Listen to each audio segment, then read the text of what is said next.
做好大。对。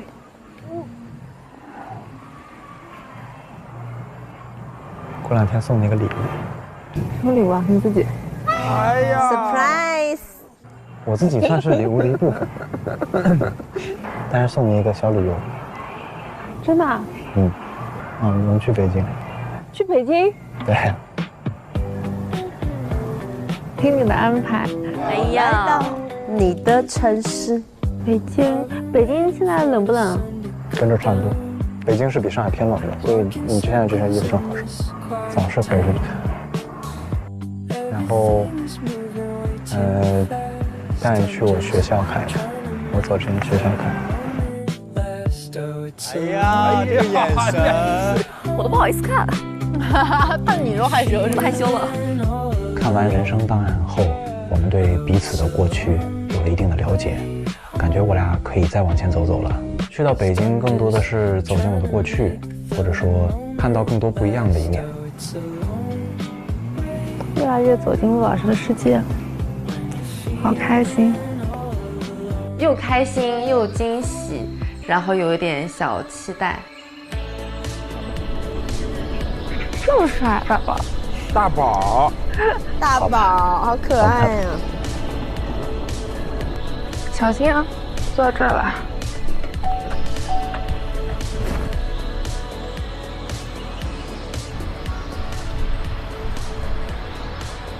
反正就是2年没来高铁这边了。你呢？我每次回北京都是这样。哦，直接去北京啊？屁股掉了。今天办成。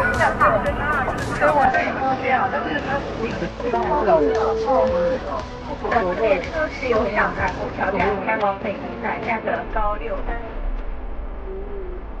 旅客们请注意，本次列车是由上海虹桥站开往北京南站的。情不自禁就想缝在一起。车耽误您的行程。阳开始讲，确认机票缺单管库和毛的最新冷龙券。旅客们请注意。一起的时候就感觉非常的安心。当然啦，和自己真心喜欢的人就是会开心。充电宝。这个。肯定不是充电宝，肯定是电板。电板。太阳能电板。OK。哇！好像坐在他们椅子对面的。在那上跟你贴贴，我不知道怎么回事。贴了，再贴到北京。稳稳的幸福。真的是还好有你在，我才会那么放松，不然我也很紧绷。列车即将到站，北京站。北京欢迎你。北京欢迎你，北京欢迎你。回北京你什么感受？我其实挺放松。因为我觉得你是一个让我很放松、很自在的展露我自己另一面的人。我觉得塔塔就是这样，塔塔是一个很治愈的那种女生。对。到了。你这样穿有点像医生的感觉。需要我治愈一下你吗？给我来一针。哪有毛病？不知道呀，心跳有点加速。心跳有点加速。嘴也有点毛病。嘴有毛病？那我等会儿，我有独团小秘籍，你甭管了，你就等会儿坐好。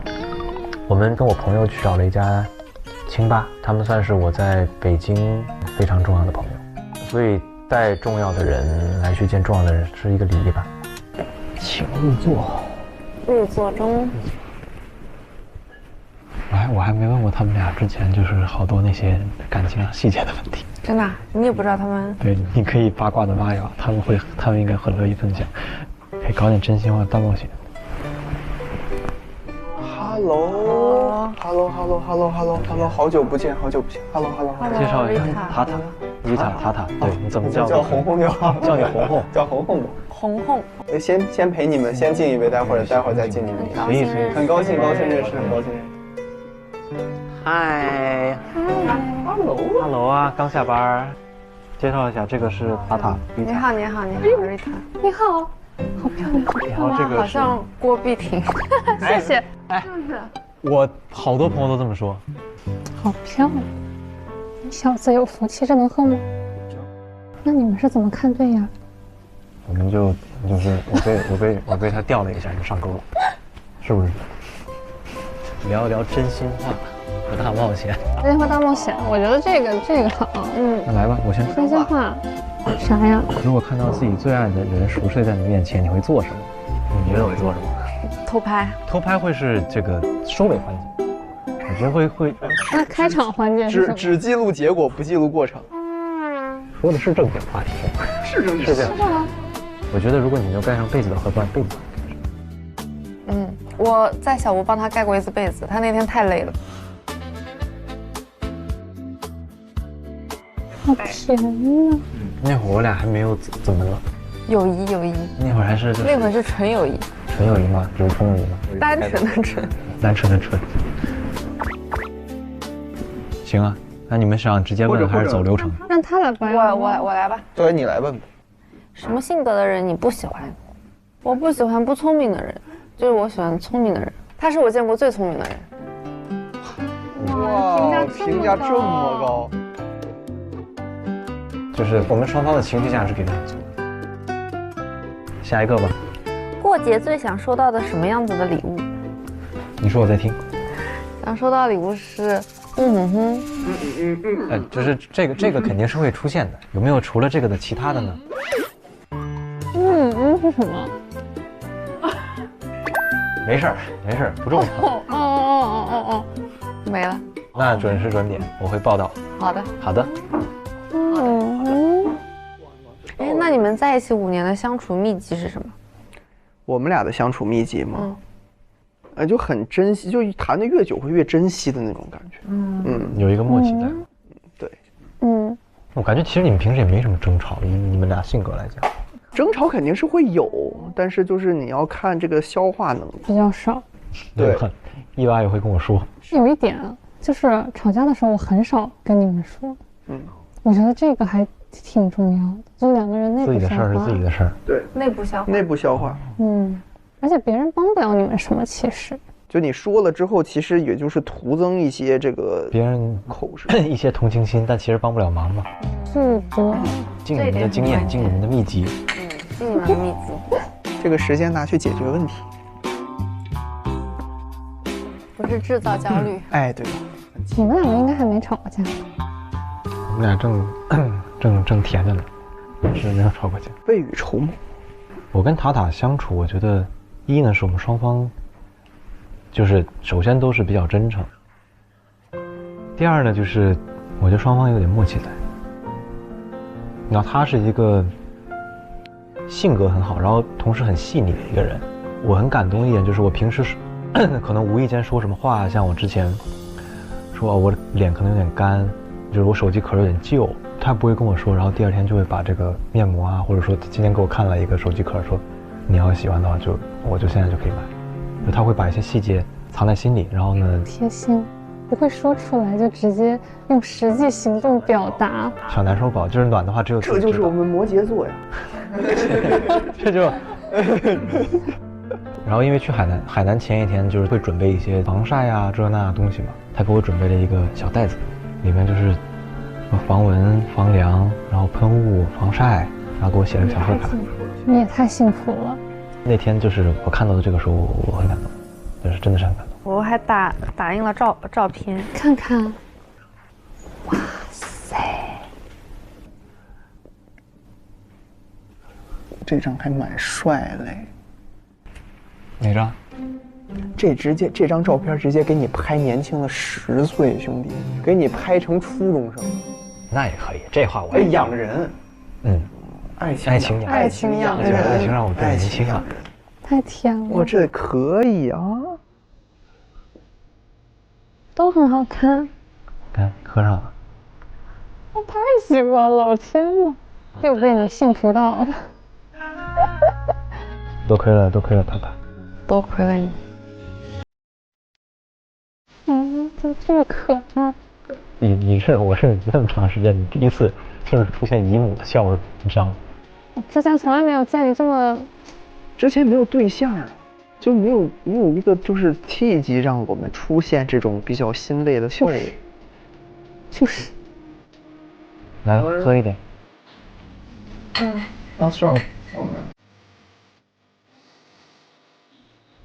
下次有机会来上海玩。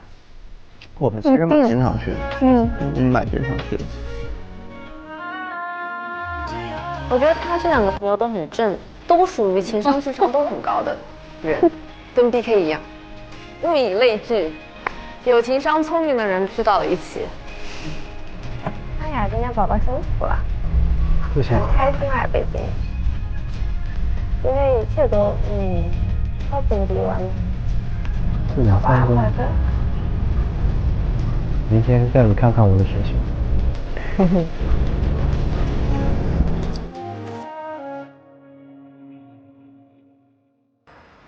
我带你去我之前常吃的这个吃饭的地方。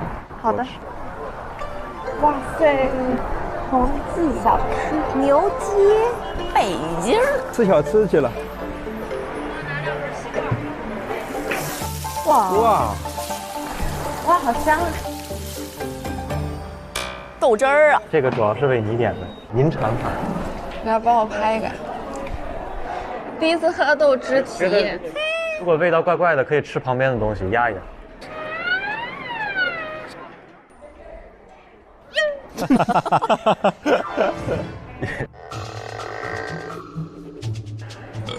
你觉得味道怎么样？味道怪怪的，还可以，还可以。这我都喝热了。我们今天这样吧，把这个豆汁不要浪费，喝完好不好？真不行，真不行，真不行，真不行！我给你表演个什么叫“来都来了”，来都来了，不浪费食物，太棒了！辛苦了，辛苦了，辛苦了！哇，真的好难喝，又酸，然后又有一种那个腐臭的那种味道。但是，其实我觉得忍一忍是可以喝的。完成。这个是什么？你介绍一下。门钉肉饼，这个很好吃，这个真不踩雷。哦，门钉肉饼，这个好吃死了！哇，好饿，是吧？多吃一口，多吃几口。等你吃爽了，我接力。这个我不知道是啥，然后这是咸菜。哇塞，好敦实啊！半餐够了，差不多了。那我们一会儿去我学校看一看。你学校？对。好呀。我们可以去旁边换个衣服，然后到时候穿着校服去。今天就变成高中生。今天变成热血高校男女主，走吧。走吧。哎呀，热血高校男女主。今天你多大？今天我比你大1岁，我是你的高中学长。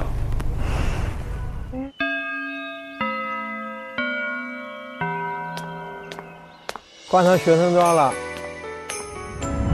哎呀！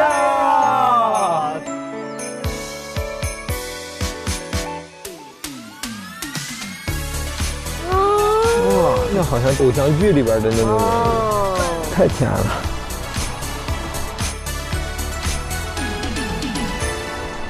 当他穿上校服的那个刹那，我觉得就没有那种他以往的那种老成味了，就是正好是24岁该有的样子吧，是这个感觉。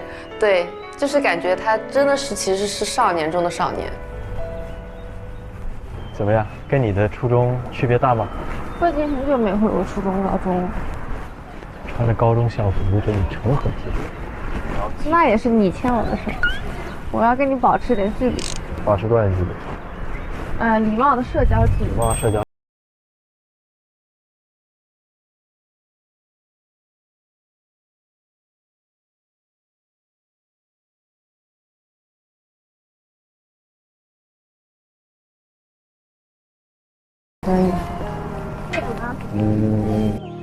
我个人呢，我会喜欢爱笑，然后性格开朗一点的女生，我的就是黑长直。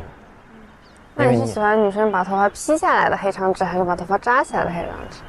我都喜欢，如果是你的话。他俩穿校服一点都不违和，不违和，就像是学生。我是黑长卷，头发没有很卷，今天卷了一下。那今天的话，那我喜欢把头发卷起来的。哎呦，那那你以前没有双向爆灯吧？双向爆灯，我都是单方面的追求。单方爆灯。单方爆灯。那我撤回我的爆灯吧。啊？那你现在好像来不及了。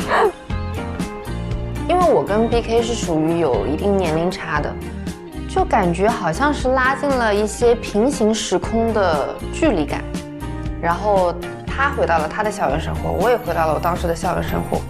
虽然是在不同的阶段，但是可以竟然有在同一个时空做一样的事情。我们骑车往那边走走。好，慢慢骑哦，不着急哦。一会儿我骑外边，你骑里面，好不好？好的。嗨。嗨。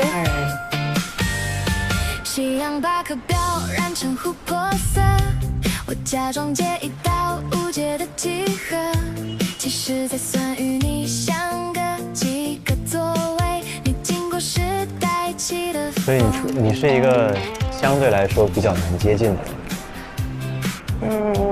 分人。你觉得呢？你觉得我好接近吗？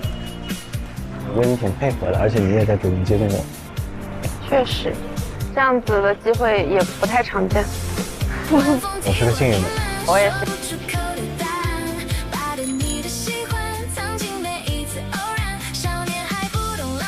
穿着校园校服的那个感觉，就突然一下回到了那种校园青春时期，就这个画面真的很美好，就补足了一些就是对于真正初恋的幻想吧。我们今天回家是不是差不多要出发了？行，差不多，走吧。小学生出发喽！哎呀，安妞，巧巧太可爱了。晚上好喽，开心。我也可以很开心。哎呀，你整个生分。真挺好。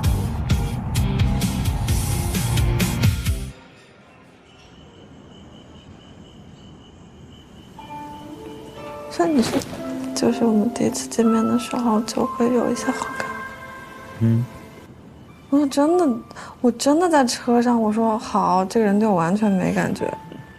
我说他一直想逃。不是，首先我觉得我第一天也很明，因为第一天先不说那个在餐厅里吧，我跑去给你特地换了个礼物。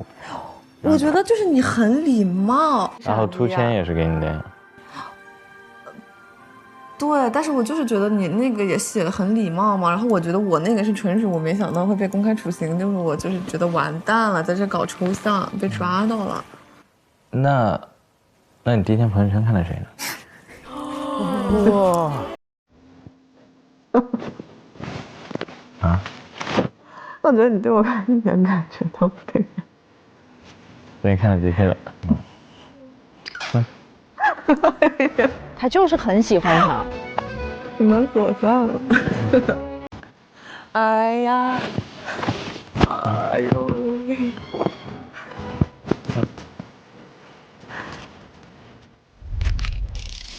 公开处刑。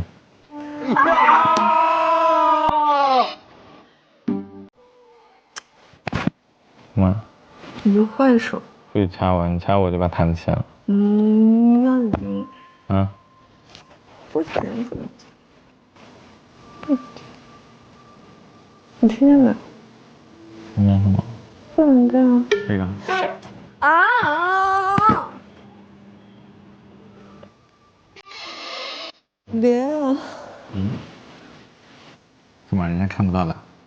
这肯定没有啊，这肯定看不到。不是，哎，这么大个缝在这里。不行，你不许说，不许说。我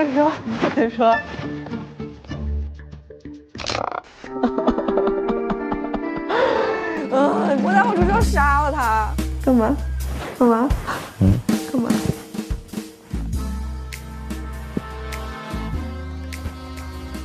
我害羞，真的。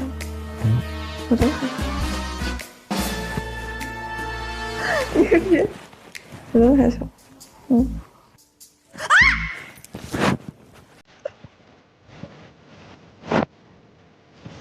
看什么？哎，我问你个问题啊，就比如说你对在公共场合有亲密举动，你会尴尬吗？还是说你是会不在乎大家眼光，就是会？我很就是正常我是不会的，对我很不能接受，就是我不会的，但我觉得逗你很好玩。正常我是不会的，但我觉得逗你特别好玩。就是我也会有冲动想抱抱你啊之类的，但是我就是理性知道不可以，我俩就是太不可以。妈。明天你有想去干嘛吗？我倒是抱着想睡懒觉。那无所谓，那睡好了，先睡饱了再说。你脖子还疼吗？可以先按摩。不过贴那个药确实有好一点。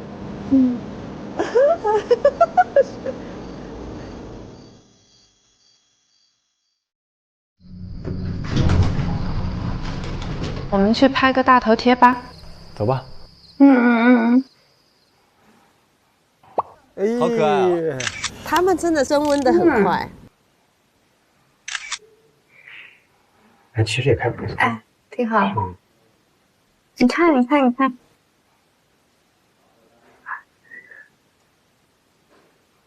你多久没回嘉兴了？就我觉得蛮大，算5、6年的了，很久。所以他们都是住嘉兴吗？他们是异地。那你对嘉兴的印象是什么？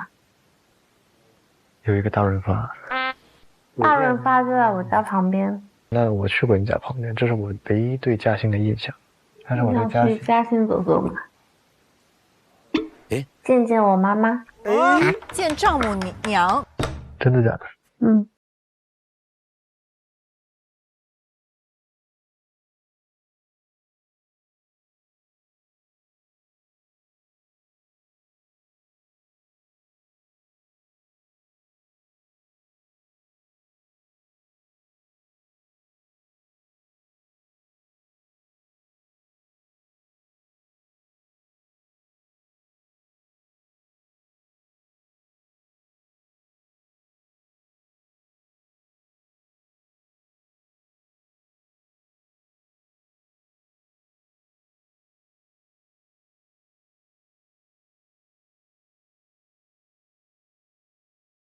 哎呀，开心，高兴了。然后我又觉得小屋离嘉兴真的很近，然后因为你嘉兴嘛，就可以去嘉兴看看走走，真的是可以。哎呀，哇，这也太有缘了，一个老家，一块留学。对呀。你既然说那么说，那我就去，那行，你带我。哎呀，又被甜到了。因为其实 BK 他是嘉兴人，近2年都没有回过嘉兴，然后我觉得也可以让我妈妈看一看。你见我妈紧张吗？说实话有点。我妈是一个很和蔼的人，难免还是会紧张的，你会手心出点小汗的，又激动又忐忑。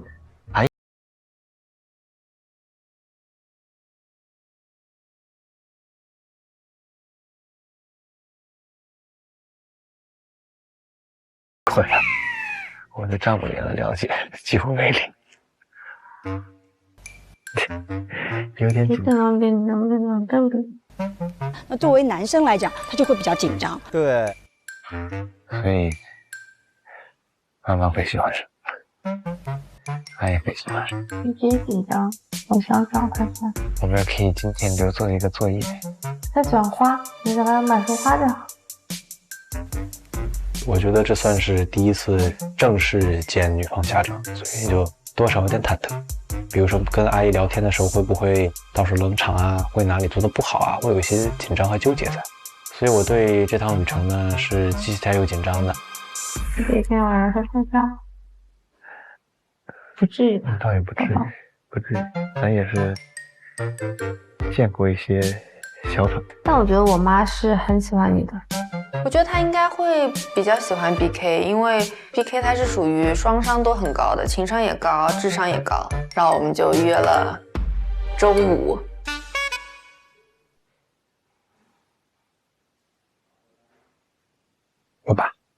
戴眼镜吗？眼镜。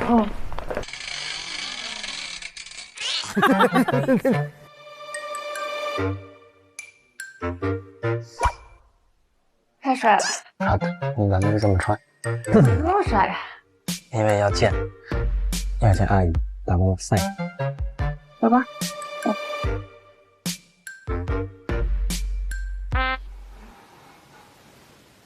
能感觉到 BK 很紧张，紧张死了。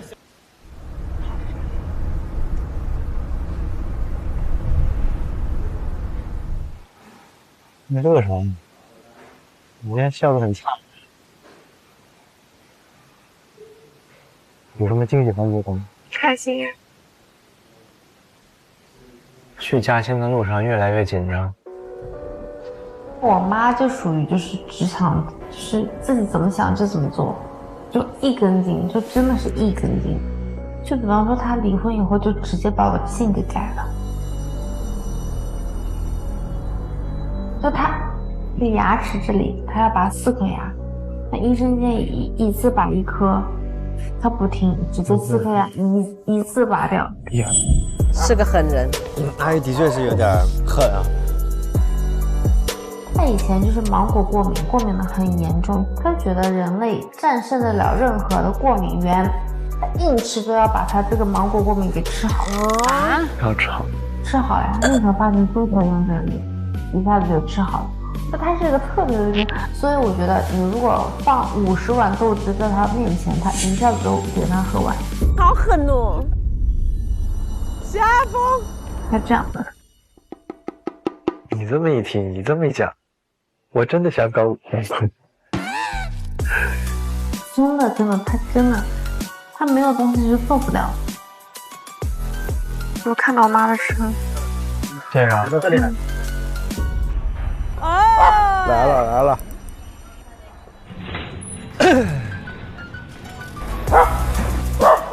加油，宝宝！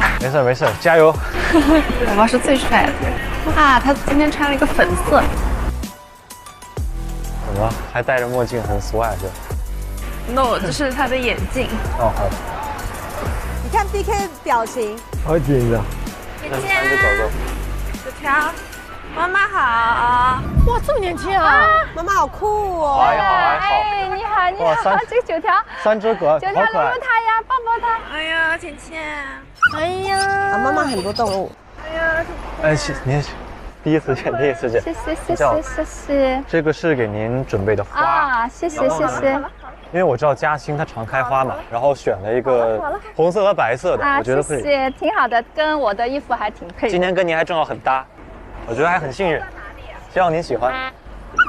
啊，热情姐姐来了，你也亲。好，这个叫9条是吧？对，好，走吧，走。啊，来吧，来坐吧。哟，他怎么？没事的。的确活泼。好，坐好吧。好，坐好啊，别动。好紧张哦。给您带了礼物。好可爱啊！狗狗的礼物是吧？给我妈妈去做一个那种狗狗的手工。这是什么东西啊？羊毛毡。做一个这个，然后再做一个那个泰迪，因为我们之前养了一只泰迪，然后3年前它过世了，我妈到现在还是很伤心，所以也想做个泰迪给它吧。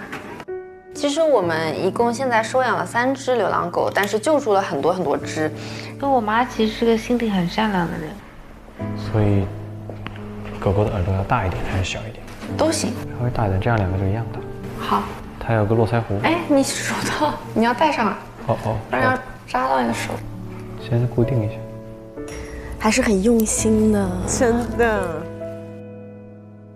的跟它长得一模一样，它的嘴巴就是歪的。就这样，你看，哇，好可爱呀！我觉得我妈明天看到这个会哭的。别吧，明天应该是笑一笑就好了。你哭着会让我感觉有点不知所措。狗狗的礼物是吧？哎，这个是我最……对啊，我跟你说要哭。啊，妈妈真的哭了。我真太了解我妈，的确是不知道该怎么办。我感觉我都要站起来了，我觉得我都做错什么了。我是不能看到，不要哭了，不要哭。他说你肯定会，这个是不能提起。小嘴巴闭起来。那这个第一印象很深刻啊，直接给阿姨弄哭了。我想，哎呦，不会吧？不会两个人一起哭吧？如果哭的话，我这个处理这种事儿的经验的确不足啊。但是呢，我觉得，塔塔和阿姨还是很快调整好状态的，所以我也很幸运。这个因为我的最爱，我的小女儿，这个喵喵是在塔塔留学期间，她陪了我很长一段时间。因为她，在美了。我还给她做了一个歪嘴的，好了，你别哭。你希望她一直在这个相框里陪着你。PK 真的好会听。对，送到阿姨的心坎里了。是。谢谢，这是我送给坤坤的一个小礼物。谢谢阿姨。香水，希望你香喷喷的，在生活上、事业上都香喷喷的。没问题，那我一定香喷喷的。就您这2句话一定香喷喷，明年也香喷喷的。吃点水果。好，你要吃什么？我糕点。这个糕点，这个你看，BK， 你这个 B 字。哦 ，B 字。哦，好细节呀。可以 BK 一下。啊，您都知道叫 BK 了。儿才跟我讲的。可以。坤坤那个长挺高哈，有1.8米几哈。1.8米，穿上鞋今天应该1.85米是没问题的。平时在1.83米左右。平时喜欢点啥呀？有什么啥兴趣爱好呀？我现在在北京，就是除去工作以外，相对也就简单一点，比如跟朋友出去打个球啊，偶尔出去聚个餐啊，然后运动，健身房啊什么的都会有一点。然后之前出国前可能还会有点这个音乐上的爱好。他是完完全全超级独立，就一个人，就他想出国，就是他拉他爸爸妈妈去看的那个留学中介，然后他就一个人出去，7年。听那个瑞他说是那个02年，对，要聊年纪了。哇塞，那跟93年相差有点岁数哈。从年龄上一开始就，塔塔一开始我也没觉得93年的，我觉得看着像他比较像应届生，他很幼态。对。然后你呢又比较成熟。我当时一般都30上下。我当时第一眼看你，因为他发你的照片的时候，是我们的合照吗？还是？对，合照，大家的合照。哎，我这个男孩挺好的。他说是02年的啊，说02年的，我真看不出来。我说这个时候说他年纪大一点，他会开心吗？当然。因为我觉得就是创业以后、工作以后接触的人啊，都比我本身的同学会就是大一些，并且不在一个生活状态里。可能你从小比较独立。对，一个是我觉得比较独立，二是做事情以后呢，你接触的人都是比较成熟、很优秀的这些人，所以他们反方向影响我了。对。没有，主要是交流方面也是，因为他已经工作了很多年了，其实。所以平时的日常的沟通，包括对于一些事情的看法，我觉得这点挺重要的。我觉得这点还是蛮成熟、蛮同步的，并不是只是局限于那个长相。这挺好的。女方家长都是比较审视的眼睛。我们等会儿到那个南湖里，租条游船，我们在这个南湖的船上吃个晚餐。然后一边吃晚餐一边领略一下那个南湖的那种夜景风光。您安排的太细致了。对，这个必须的，因为这个是我们嘉兴的一大特色。跟着您领略嘉兴风情。我来补一补。哎呦，小嘴真甜，我来补一补。对，好不好？好，走吧。我们现在去码头啦。吃饭啦！吃饭喽！这个是我们嘉兴特色的地方，南湖船宴嘛。我们等会儿在船上可以看日落。哦，没有在船上吃过饭，哎，你看咱中国这城市基建真的好漂亮。对，开船了，我们是边吃边聊边赏景。今天天气很透，太阳很好，等一会儿看到一个很美的夕阳，一个落下的那个美景。哇，真的好漂亮，非常的美。漂亮，的确漂亮。啊，它这个是又靠水，然后又靠马路，顺风顺水嘛。顺风顺水。预祝塔塔和阿姨今年都顺风顺水。对，你们可以边吃边聊啊。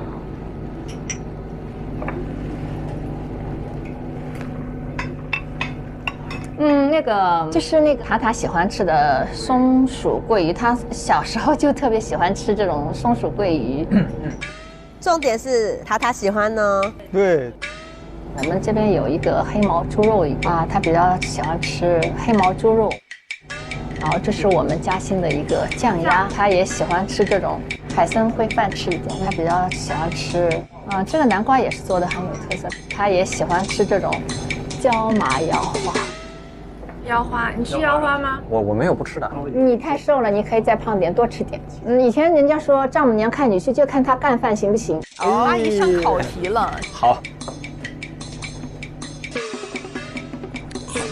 直接开始吃。哎，这个第一餐一定要的，这是一个礼貌。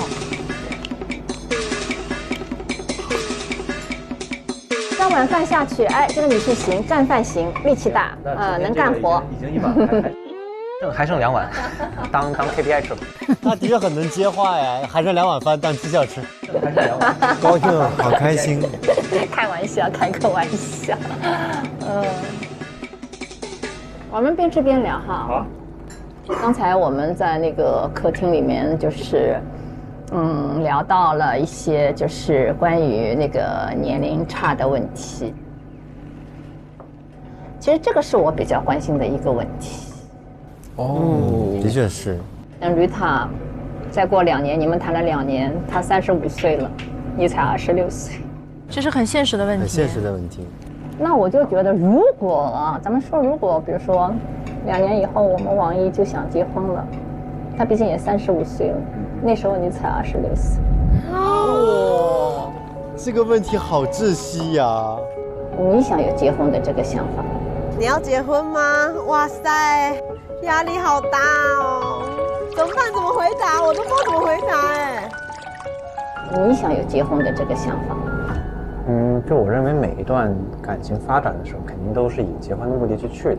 我现在对于恋爱和结婚是这么一个看法。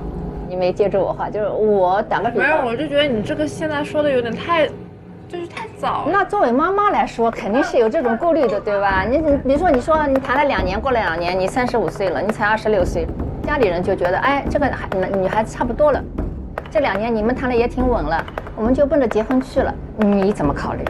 哎呀，妈妈都不拐弯的哦。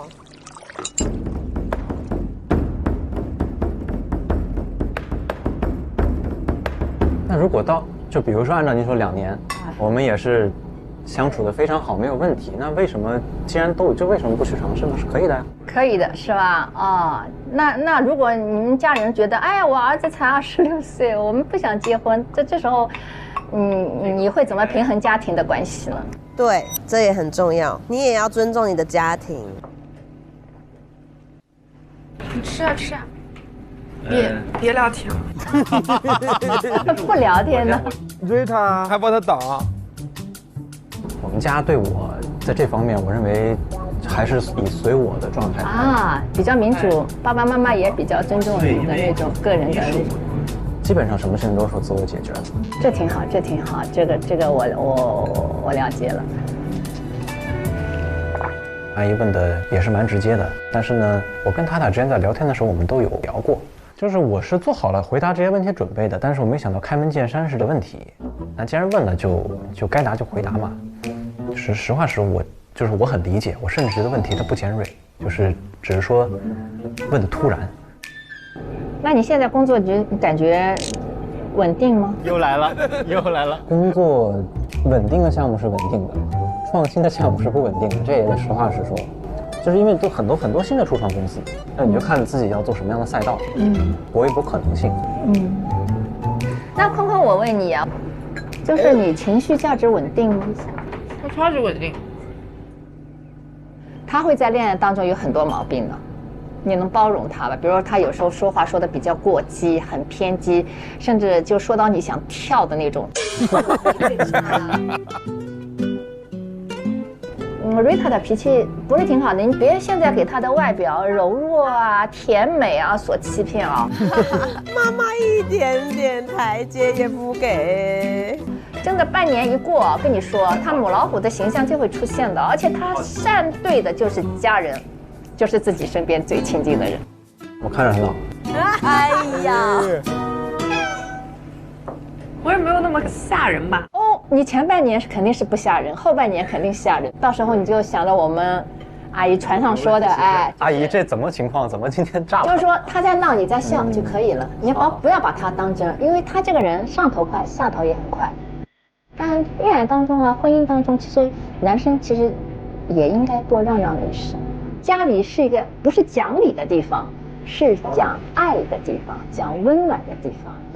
讲爱的地方，以尊重为前提，包容为基石，尊重他人，包容他人，这样才能走得更远，对吧？其实真的是，是妈妈爱你吗？爱啊！妈妈是站在你的立场上，坤坤在打预防针。啊，Rita，你觉得 BK 最吸引你的地方是哪里呀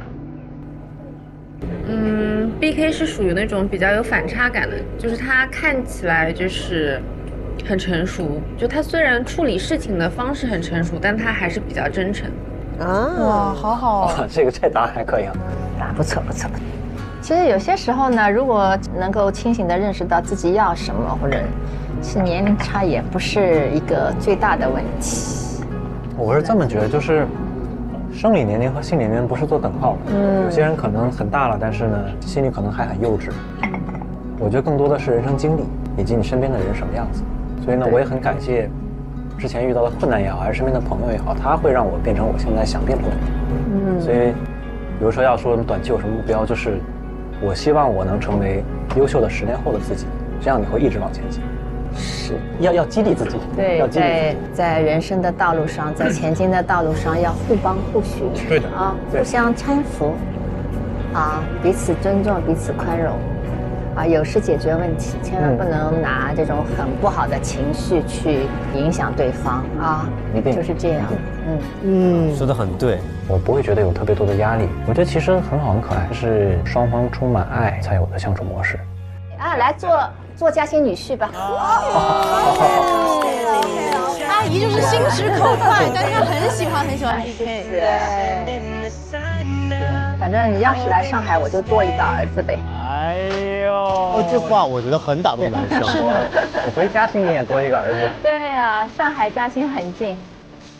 所以呢，我对我们的未来啊，以及说在不同的城市怎么去解决现在现有的一些问题啊，我是比较有信心的。真的特别美，今天真的是好日子，昨天前天一直下雨。我觉得今天我妈问的这些问题，它其实就是比较偏现实的问题，所以作为母亲的角度来说，我也能够理解。其实我觉得，说实话，她也没有在现实当中遇到过这样子的一个情况，所以以 BK 的角度来说的话，他尽量可能就是往越成熟、越理智的方向去回答这个问题。我觉得 BK 这个回答在我心里面是打很高分的。BK 他表现真好。那我们现在要准备回小屋了。行，那个以后有空欢迎来嘉兴。随时。我们也可以在上海相聚啊。没问题。拜拜。拜拜。拜拜啦，拜拜啦。路上慢点啊，你们路上慢点开啊。刚刚我们看到的回归现实的两对，如果是你们恋爱了，然后你会最想带你喜欢的人去什么地方？我就带去开放麦呀，让他买张票是吧？对，就是 open mic。因为我要确定他喜不喜欢脱口秀，如果不喜欢脱口秀，我就觉得将来会有很多问题。如果不支持你的工作，你俩将来会因为这件事情上会产生巨大的矛盾。就是聊深了，主要就是说恋爱的时候想带他去什么地方谈恋爱，那就回老家呗。自嘎了，自嘎自由。我不是青岛的，我济南的泡温泉，我济宁的。你们熟不熟？你们俩聊了八竿子，又撞啥？你们会觉得就是年龄差上会有什么带来，比如说话题上的不一样或哪里的差距吗？那我觉得那个可能不是年龄差带来的，那有些就是你自己的认知和经历。对，我那天在办公室唱《小城故事》，怎么了？没有人听过。小城故事，谢谢大家。哇，第一次听这首歌，好好听啊！我就是要翻脸了。小城故事没人听过。对，我再给你们说一个可怕的，我前两天跟一群弟弟录节目，他们没看过《还珠格格》。07年的，没就人家这就是你在那聊的时候说容嬷嬷啊，就是那种。哎，那你觉得这种差，就是它确实是有话题或者是说回忆上的差距，这会给感情上，如果是异性的话，是会阻碍的原因吗？我觉得因为一个《还珠格格》耽误谈恋爱。没看过《还珠格格》的，我不谈。没有听过容嬷嬷吗？分手。其实不单是说这个剧了，你们看过的这些经历的东西不一样的话，会觉得是感情的阻碍吗？主要还是看契合的东西。这个倒还好，你谈恋爱又不是找另外一个自己。对，就是有不同的经历或者是不同的年龄差，他有不同的自己在那个时代有的体验，就是互相融合、互相交流嘛。但是年龄差大，就是认知上的不同就很可怕。我觉得。对。啊，就是不是年龄的差距，是认知的差距。这认知上的不同就会造成争吵，就会形成隔阂。梦梦呢？我会在意一些年纪差，比如说可能上下5岁是我的一个区间。为什么？你觉得5岁的卡点在哪里？是我自己的一种主观的恐惧。我可能因为我没有接触过，我接触过之后可能会放下一些这种防御。到现在我可能我自己主观出发，我会优先选择同龄人。其实以前的年龄是特别影响爱情的哦。为什么？因为以前人啊，生理年龄和心理年龄基本上是吻合的。哦。但现在，在我看来，现代爱情最不应该受到年龄的影响。因为现在的社会，人和人之间的生活经历差异特别的大。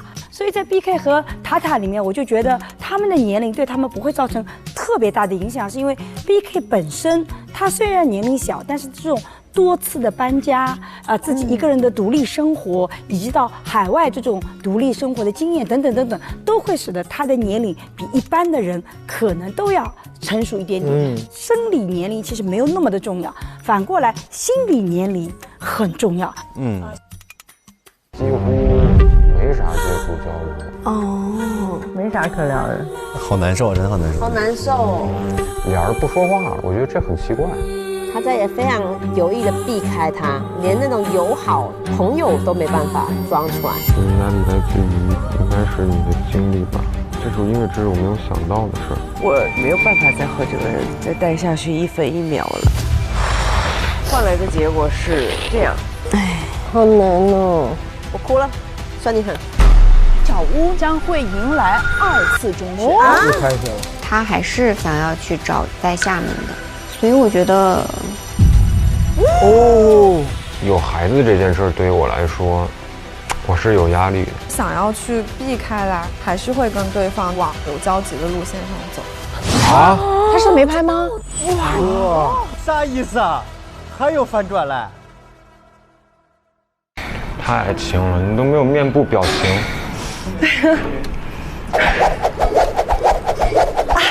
继续。你山峰呢？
周4加更，周5陪看，周6周日精彩花絮轮番放送，高能不断，课堂不停。